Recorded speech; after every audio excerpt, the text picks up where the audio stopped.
So guys, we hit 1 million subscribers on YouTube, and I always said throughout my whole YouTube career, as soon as I hit 1 million, I was gonna do a draw on my life.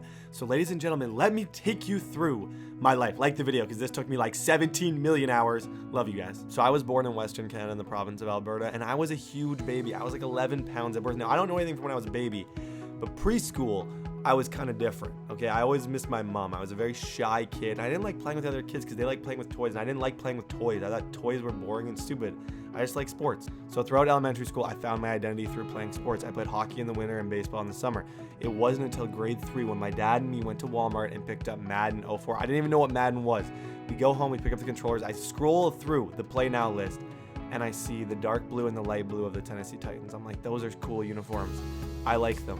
They're my favorite team now. I was hooked on football from that moment on. I played Madden every single day against my dad. I knew all the different players, and slowly hockey took a back seat. Throughout elementary school, I was, to kind of describe myself, I was a pretty studious kid. I was kind of the shy kid. Teachers all really liked me. I remember I won Student of the Month once. But going into middle school, I decided that I was gonna quit hockey, which was a big decision for a Canadian kid. I didn't love the hockey culture. I didn't love hockey parents. So I was like, you know what? I'm just going to quit hockey. I don't like it anymore. So I did it. And luckily for me, my parents weren't like pushy. Like, you're going to be an NHL player like all the other parents. They were like, you know what? You do whatever you want. I'm very lucky to have that. So going into middle school, I played basketball, volleyball, badminton, all those sports. I ended up being really good at them. I win Male Athlete of the Year. And it wasn't until grade 7 when I started playing football, which ended up being the sport that I would go post-secondary with later in life. I go to this tryout, and it was for an expansion team that was coming in the youth football league. All the teams were there, and it was just a total tryout with a bunch of different, probably a couple hundred kids. It was crazy. I was so nervous, so awkward. I'd never played football in my life before, and the whole tryout kind of didn't go good. I wasn't enjoying any of the drills, and it wasn't until the last drill where the league commissioner said, stand on the line and throw the ball as far as you can. I picked up the football, and I threw it, and it was a perfect spiral, probably 15, 20 yards further than anyone else. The commissioner referred to me as TDBarrett, the kid with the rocket arm, which felt really, really good. And I was the quarterback for that new expansion team. Let's move to high school. High school, volleyball or football? That was the big decision that I had right at the beginning. They conflicted schedule-wise, and I had to decide one or the other. It was a super tough decision. I went to my volleyball coach, and I was like, what should I do? And he's like, you know what? You should play volleyball. Way better chance of getting a scholarship. He's like, I think I can get you a scholarship in volleyball, but football, only 2 people have gotten a scholarship in like a long time that this school has been around. And I went with football. And then 3 years and 3 league championships later, I got 5 scholarships. So I kind of proved him wrong a little bit. So to summarize my high school, in grade 9, I got my first car. It was a 2001 white Chevy Malibu, which is why I currently drive a 2018 white Chevy Malibu, because I love the Malibus. In grade 10, I got my first job. I also, in grade 10, ended up quitting basketball. In grade 11, I got fired from my job. In grade 11, I got my job back. In grade 11, I got fired from the same job again. I was terrible at that job, obviously. I quit baseball in grade 11. That was a really, really tough decision, but I knew I had to focus on either football or baseball. I ended up choosing football, which takes us to grade 12. We win the league championship, and this is when my life gets really, really interesting. So I had received 4 different scholarship offers, and I said no to all of them. I was scared. I did not want to leave home. So what I did was I enrolled in a local college. I was going to become a teacher, and I was very content with that decision. It wasn't until a little later where I get a call from an area code I had never seen, from a city that I had never heard of, and the coach starts talking to me, and all of a sudden I'm kind of getting this gut feeling that I should do it. I don't know what it was, but I was like, you know what? I should go on this recruiting trip. So I fly to the other side of the country. This place is 5 hours, a 5-hour flight from where I am from. I fly there, and I really like it. And something tells me, you know what, Brett? You should do it. So I did it. After signing, I had so much confidence. I was like, yo, I'm going to be a college football quarterback. I am signed. So I was like, you know what? I'm going to start that YouTube channel again. I'm not worried if people see, because if they make fun of me for it, I can just be like, yo, I'm a college football player. So I started again. I actually started under my own PSN name. I was nervous before to do it. I called myself the Clutch QB because I didn't want anyone to find out it was me. But now I was like, you know what? I'm going to go by my name, TDBarrett. And that's how the YouTube thing all started. I grabbed my HD PVR that I got for Christmas 2 years prior. I started making videos, and the first person I showed my videos to, the first thing they said was, who would ever watch you? And that stuck with me. That really, really stuck with me for a long time. And they were right at the beginning. No one was watching me. Like, literally, I couldn't buy a view.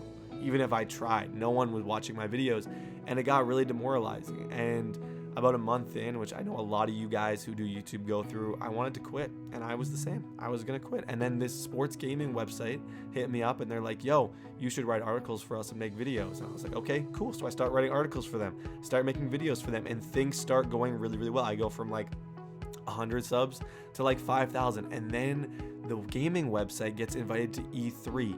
And this is a very, very defining moment in my life. I go down to E3 as a writer, and I see all the Madden YouTubers who I'd watched since I was a kid, Cookie Boy and QJB, and I just saw how EA was treating them, and I saw like their job was just to play Madden. It was so motivating. I got to meet them, talk to them, so cool. So I go back, and when I got on that plane to come home, I was like, you know what? I'm gonna be a YouTuber. So I finished off my senior year of high school. I continued to train for football as well as do YouTube. I think when I got to college in my first year, I had about 12,000 subs, and I was nervous. I was a freshman quarterback coming in. I was worried how I would fit in. I didn't drink or party, so I was a little bit different, but honestly, the team was awesome. It was great. I became kind of the YouTube guy on the squad. The coaches were great, and I had so much fun. I got so much better as the season went on, and right at the end of the season, the coach who recruited me, the coach who I liked so much, he got fired.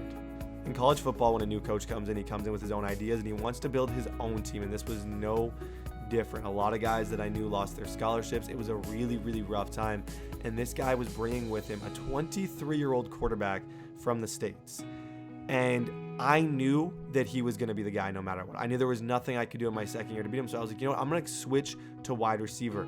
My coach, my OC had always said I had the best hands on the team. I was pretty fast, and I was like, you know what, I'm going to switch to receiver. So I felt really, really good about the decision.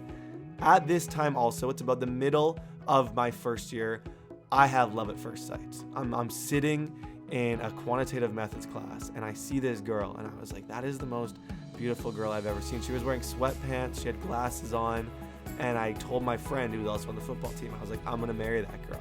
And then I called my mom, I was like, I'm going to marry that girl. And we met. She's been my best friend ever since. We've been together for almost 4 years, and we're actually getting married today as we speak on October 19th as I post this video. So I went home that summer with two things on my mind: grow my YouTube channel and become a receiver, both of which I did. On the football front, I gained more muscle than I ever had. I was 203 pounds, probably in the best shape of my life. I was running every single day, miles and miles. YouTube blew up. I started posting MLB challenge videos, and they absolutely skyrocketed. I went from getting like 200,000 views a month to like 6 million views a month. And going into year 2, everything looked like it was gonna go great, but it didn't. So I got to training camp early August, and I felt great. The coach was impressed with my weight gain, and everything was going fine. The first week I was doing great. I was moving fast. I could tell all the work I put in the summer was doing awesome. But little did I realize in week 2, all that work I did in the summer would be my biggest enemy, because slowly my shins started to give out. I had exerted myself so much in those 2 months that the pain and pressure that I was putting on my body was too much, and my legs turned black. There was a time when the front half of my leg was pretty much completely bruised. They were taping it for practices, and I was in rough shape. And this pain, I was practicing through because I was not about to give up, but this pain was putting so much of a toll on me that I just really wasn't happy. I would go back to my place after the 2-a-day practices, and I'd just lay there and I'd just go to sleep. I wasn't eating, I wasn't drinking anything, and I was absolutely miserable. I wasn't enjoying the practices. Slowly, the coach's regime kind of changed, the players changed, the culture changed, and I was no longer having any fun playing football, and I was in so much pain. So in the span of 2 weeks, I went from 203 pounds of muscle to about 183 pounds again. I had lost 20 pounds. I was miserable, I was sad, and I really didn't know what to do. It also didn't help that my YouTube was struggling. I wasn't posting. I went from about 6 million views a month the month before football down to about 700,000, and I was losing subscribers every single day. My comments all were saying, "Where are you? What's going on?"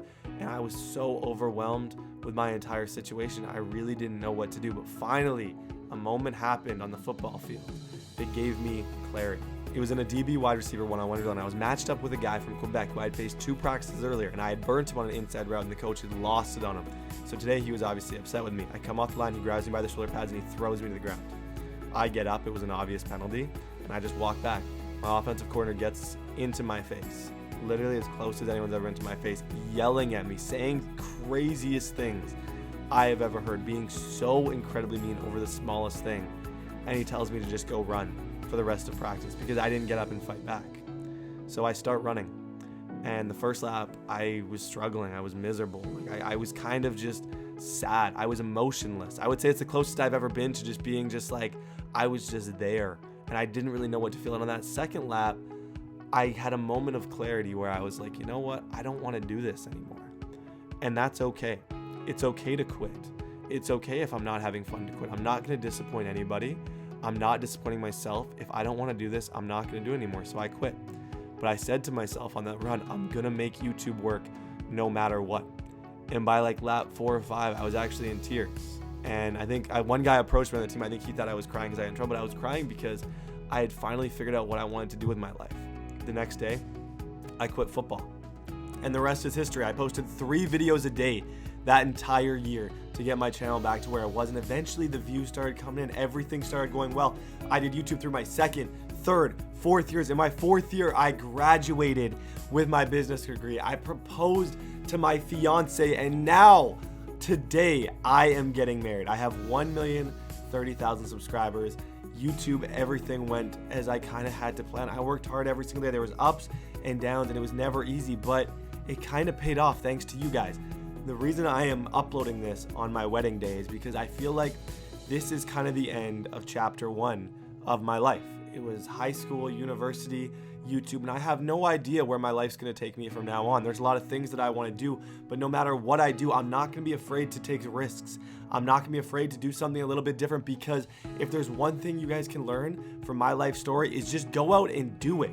Stop talking about it, go do it, and don't be afraid. If it seems a little scary, that might not be a bad thing, because although going across the country to play football, the football thing didn't work out, I met my fiance, I grew my YouTube channel there, and everything worked out. I am so incredibly happy. After my wedding, I am moving to Toronto. I always used to dream of having a top floor apartment with a view of the CN Tower, and I'm gonna have that, and I'm so incredibly excited. I got Jay's season tickets, which I've been talking about getting for my entire life. Up until this point, everything's worked out, but in a much greater sense, not everything's worked out. I've failed at a lot of things. I've sucked at a lot of things, and I've had to quit a lot of things, but every failure I had led me to this point. And I hope you guys take today, and whatever dream you guys got, just go for it. That's the only advice I'm gonna give. Whatever dream you guys got, go for it. Work at it every single day. Never give up. I believe in all of you guys. Go after your goals. Comment down below what that dream is. Love you. Thank you for 1 million subscribers. This was my Draw My Life.